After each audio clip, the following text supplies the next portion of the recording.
Hello civilian. तो आपका स्वागत है फिर से नए टॉपिक के साथ। दोस्तों, अगर आपका स्लैब पड़ चुका है, एक फ्लोर कंप्लीट हो गया, तो दूसरे फ्लोर में जाने के लिए क्या प्रोसेस होती है, क्या चीज़ें होती हैं और कैसे कॉलम को आगे बढ़ाया जाता है, वो इस वीडियो में आज मैं बताने वाला हूँ। तो ये हमारी स्लैब कंप्लीट हो चुकी थी, इसका क्यूरिंग टाइम भी हो गया है। उससे पहले हम लोगों ने इसके जो लैपिंग थी रेनफोर्समेंट की, वो कंप्लीट कर ली है। अब इसके बाद क्या होता है कि जैसे हमारी स्लैब कंप्लीट हो गई है, फिर हमारा काम होता है स्टार्टर का, कि हमें स्टार्टर के लेआउट करना है, उसके बाद स्टार्टर की कास्टिंग करनी है। तो ये देखिए, स्टार्टर की कास्टिंग हो चुकी है और रेनफोर्समेंट भी लग चुका है। अब हम चलते हैं इससे पहले की प्रोसेस क्या होती है। और अगर आप कॉलेज पास आउट हो चुके हैं और आप जॉब सर्च कर रहे हैं, तो आपके लिए वीडियो के लास्ट तक एक ऐसी चीज़ बताऊंगा जिससे आप जॉब की अपॉर्चुनिटी पा सकते हैं। तो वीडियो के अंत तक बने रहें। और अगर आप भी हमारा वीडियो पहली बार देख रहे हैं तो प्लीज़ चैनल को सब्सक्राइब कर लीजिएगा, ये चैनल आपको बहुत कुछ सिखाएगा। तो ये देखिए, मिस्त्री ने ये स्टार्टर बना लिया है। याद रहे, जब भी स्टार्टर बनवाएं तो जो आपका बैटन है वो अच्छे से मजबूत हो और मोटा हो, और वो बैटन एकदम स्ट्रेट हो। ऐसा ना हो कि उसमें कर्व आ रहे हैं। तो स्टार्टर ढालने से पहले आपको एक स्टार्टर बनाना होता है। जैसे आप मान लीजिए आपका कॉलम 600 बाई 600 का है, या 400 बाई 400 का है, या 600 बाई 450 का है, तो आपको अंदर साइड उतनी रख लेनी है। उसके बाद इसको सूत से, मतलब कि जितने भी आपके कॉलम पड़ रहे हैं उस लाइन में ड्राइंग के हिसाब से, वो आपको सूत मिला लेनी है, जिससे कि आपका जो अलाइनमेंट है कॉलम का वो एकदम सही रहे, और आपका जो कॉलम है या कमरा है वो बदगुनिया ना दिखाई दे। बदगुनिया मतलब ये है कि उसके ना आ रहे हो, मतलब कि ये डायगोनल उसके सही होने चाहिए। तो ये देखिए, मिस्त्री मतलब कि जो डिस्टेंस होती है वो मेज़र कर लिया है और ये उसको टाइट कर रहा है। स्टार्टर आपको दोनों तरह के मिलेंगे, स्टील का भी मिलेगा और आपको बैटन का भी मिलेगा। अब ये हम स्टार्टर ढालते क्यों हैं? अगर हम इसको नहीं ढालेंगे, इसकी कास्टिंग नहीं करेंगे, तो जो हमारा फॉर्म वर्क होता है, जो शटरिंग होती है कॉलम की, वो हम एग्जैक्ट वर्टिकल नहीं फिट कर पाएंगे।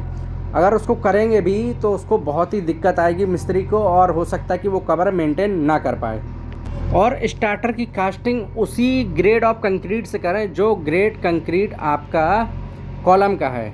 ऐसा नहीं है कि आपका कॉलम है 25 ग्रेड का और आप कर रहे हैं 20 ग्रेड का, 15 ग्रेड का। तो ऐसी गलती बिल्कुल भी मत कीजिए, नहीं आपका जो कॉलम है वो नीचे से कमज़ोर हो जाएगा। और कास्टिंग करते टाइम एक बात हमेशा याद रखिए कि उसके बीच में वाइब्रेटर चलना चाहिए, और बीच में उसके शेयर की होनी चाहिए। शेयर की इन द सेंस ऑफ कि उसमें जो बीच की जगह होती है उसमें थोड़ी जगह हो, ताकि जब भी आप कॉलम की कास्टिंग करें तो वो अच्छे से ग्रिप कर पाए, मतलब कि उन दोनों के बीच में एक अच्छा सा बॉन्डिंग हो सके। जैसे मान लीजिए कि ये हमारा एक प्लॉट है 40 फीट बाई 40 फीट का, यानी कि 12 मीटर बाई 12 मीटर, और ये हमारे कॉलम है। तो हम ये वाली लाइन लेते हैं, जैसे कि ये है एक कोने पे कॉलम है, ये कोने पे कॉलम है, यानी कि टोटल 4 कॉलम है। तो हम क्या करेंगे, जैसे कि ये तो हमारी हो गई एक रेफरेंस लाइन, मतलब कि ये हो गई आउटर लाइन, तो इसके बाउंड्री से ही कॉलम सट के आएगा, और एक हमारी ये हो गई रेफरेंस लाइन। तो हम लोग क्या करेंगे कि यहाँ इन सब के बीच से सेंटर लाइन लेंगे। सेंटर लाइन हम इस वजह से लेते हैं ताकि हमारा कॉलम जो है, सभी कॉलम एक ही लाइन में आए, कोई ये ना हो कि कोई आगे है कोई पीछे है। तो हमने क्या किया, कहीं भी एक सेंटर प्लॉट के आसपास कहीं से भी एक रेफरेंस पॉइंट ले लीजिएगा, चाहे इधर से ले लीजिएगा चाहे कहीं से भी ले लीजिएगा, वहीं से सभी डिस्टेंस नाप लीजिएगा। तो सबसे पहले आपको एक कॉलम डिसाइड करना होगा, जैसे कि ये कोने में कर लिया, तो इसी से फिर सब रेफरेंस ले लिए जाएंगे।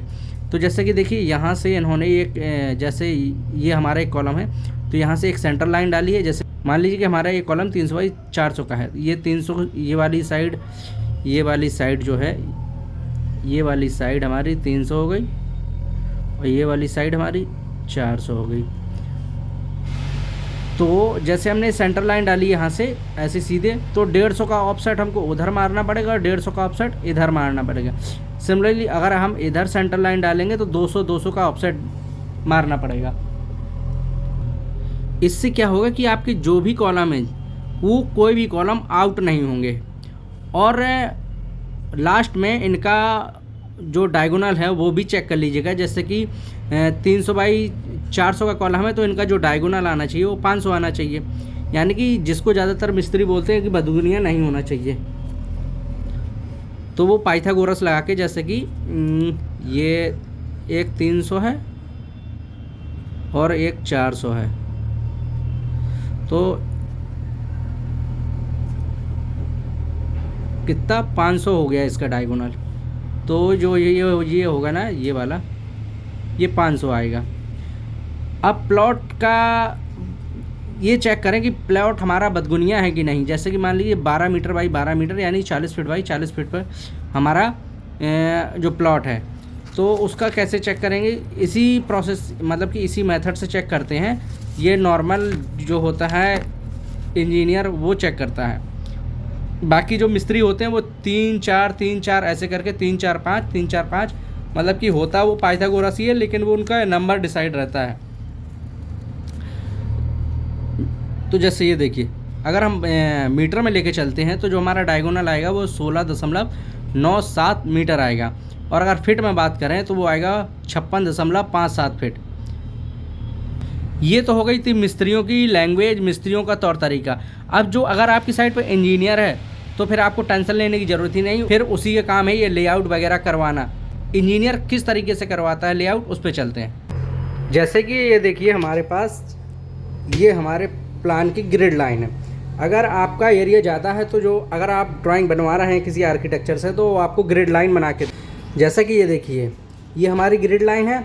अब क्या होगा कि जैसे जो हमारा प्लॉट है उसमें कोई एक रेफरेंस पॉइंट ले लिया जाएगा, जो वहाँ पे एग्जिस्टिंग बिल्डिंग होगी या पोल होगा या कुछ भी सरकारी गवर्नमेंट से रिलेटेड हो गई। अगर नहीं है तो आपको सर्वेयर बुला के एक TBM करवाना पड़ेगा, ठीक है। तो जैसे मान लीजिए हमको ये कॉलम बनाना है, जैसे कि C11, तो क्या करना पड़ेगा इसके लिए? इंजीनियर क्या करेगा कि जैसे कि ये आइए, ये जो C11 है इसका सेंटर पकड़ेगा, और ये देखिए ग्रिड लाइन, ये देखिए ये ग्रिड लाइन आई है S, ये इधर पे हो गई। फिर इधर पे ऐसे ये करेगा कि ये यहाँ से आएगा ऐसे, और ये ग्रिड लाइन 15, इसके हिसाब से उसको सेंटर होगा तो सेंटर मिल जाएगा। और अगर ऑफसेट में है, अगर ये ग्रिड लाइन ऑफसेट में है तो इसका सेंटर से ऑफसेट दिया रहेगा। जैसे कि ये देखिए ये दिया है इन्होंने 300 ऑफसेट दिया है इसका सेंटर, तो ये सब दिया रहता है।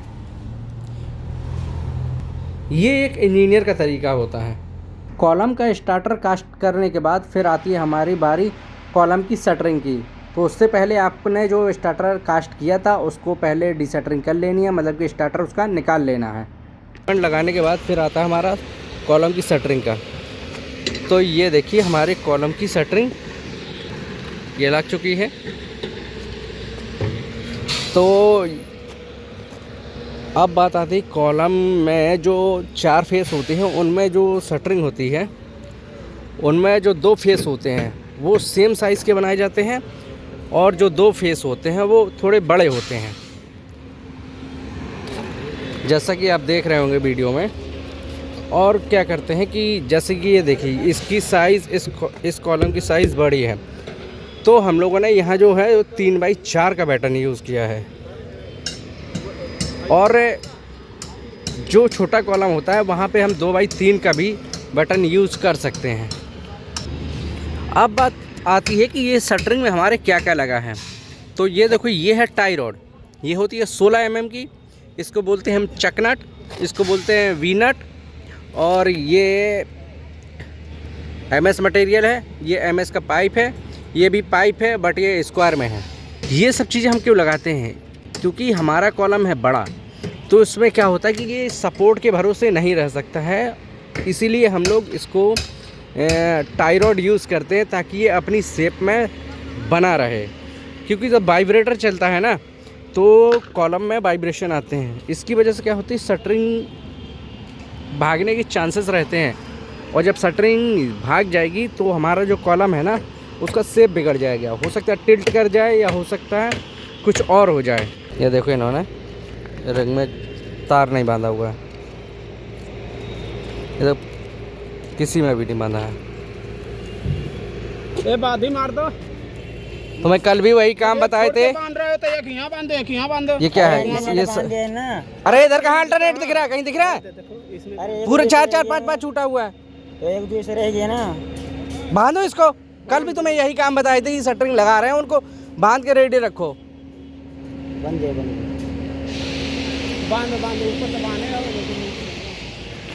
एक छोड़ के एक बांध रहे हैं। इधर भी ऐसे छोड़े हो, आगे करते जा रहे हो, पीछे छोड़ते जा रहे हो। ये देखो सब हरामखोर ऐसे ही काम कर रहे हैं। एक बार कॉलम शटरिंग लगने से पहले कॉलम का रेनफोर्समेंट ज़रूर चेक कर लीजिएगा कि जो रिंग है वो सही लगी हुई है कि नहीं, सभी अच्छे से रिंग बंधी है कि नहीं, क्योंकि ये लोग अल्टरनेट बांध देते हैं कभी कभार कोना भी छोड़ देते हैं।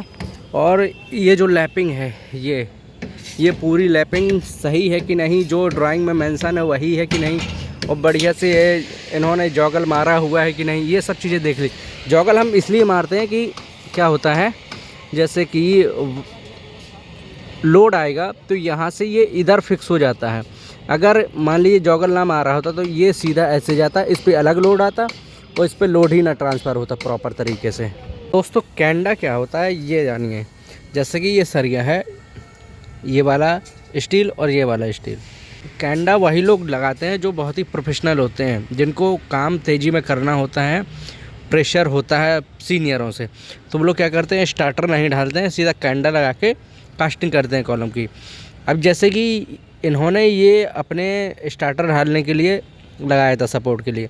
स्टार्टर ना डाल के कैंडा क्या करते हैं, जैसे कि मान लीजिए ये 600 का कॉलम है,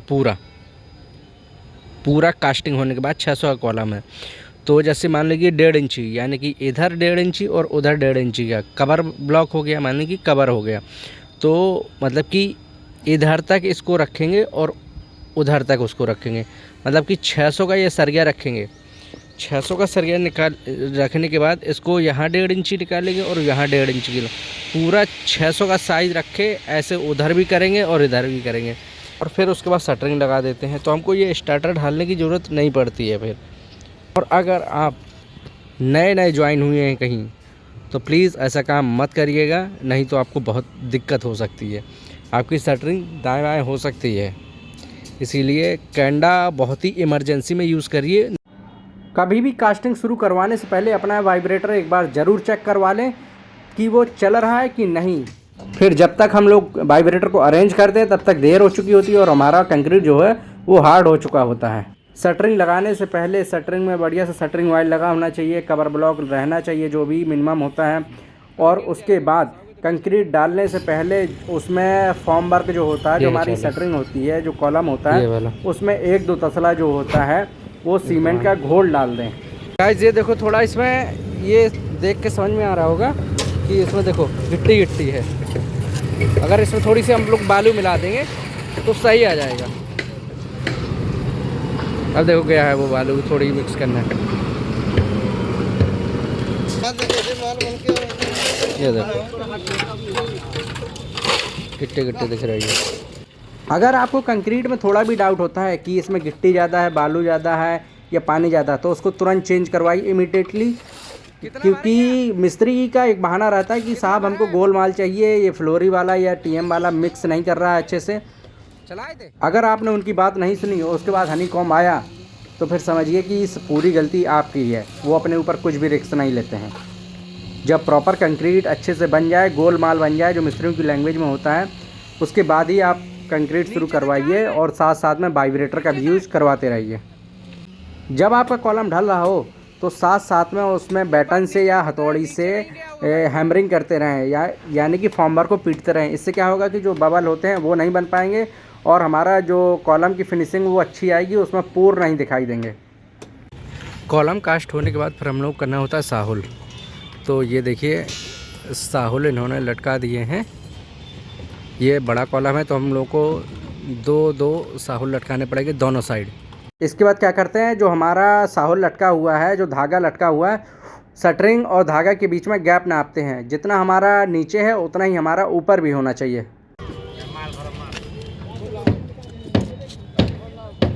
9.5 कितना 240? हाँ 240 हाँ 35 240 के आसपास आएगा। हाँ ऊपर देखो।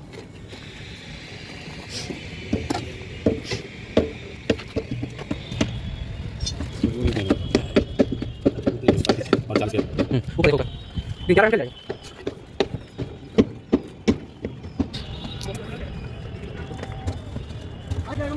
ये देखो 230 आ रहा है। 230 है करेक्ट। हाँ, एक बात और याद रखिए, जो आपका साहोल करते टाइम जो वेरिएशन है वो 5 से 6 mm ही होना चाहिए। आप मिस्त्री को छूट कम दीजिएगा, क्योंकि अगर आप 5-6 की छूट देंगे तो वो जाके ले जाएंगे आपको 8-10 पे। इसीलिए उनको बोलिए भाई साहब 3 या 4 mm से ज़्यादा हम गैप नहीं दे सकते हैं, तब वो जाके 5-6 पे रुकते हैं। तो गाइस, कॉलम ढलवाते टाइम यानी कि कॉलम कास्टिंग करवाते टाइम यही सब चीज़ें ध्यान रखनी पड़ती है। दोस्तों, अगर आप भी इंस्टाग्राम, फेसबुक या टेलीग्राम वगैरह चलाते हैं तो हम आपको वहाँ भी अवेलेबल हो जाएंगे। और हाँ, आपके सामने एक पट्टी चल रही होगी व्हाट्सएप ग्रुप की। अगर आप अभी तक जॉब नहीं कर रहे हैं, कहीं से कॉलेज से पास आउट हो चुके हैं, तो उस ग्रुप को ज्वाइन कर लीजिएगा। मैं जॉब से रिलेटेड उसमें पोस्ट डालता रहता हूँ, अपडेट करता रहता हूँ कहाँ कौन सी जॉब निकली हुई है प्राइवेट सेक्टर में, तो उसको जाके आप ज्वाइन कर लीजिएगा।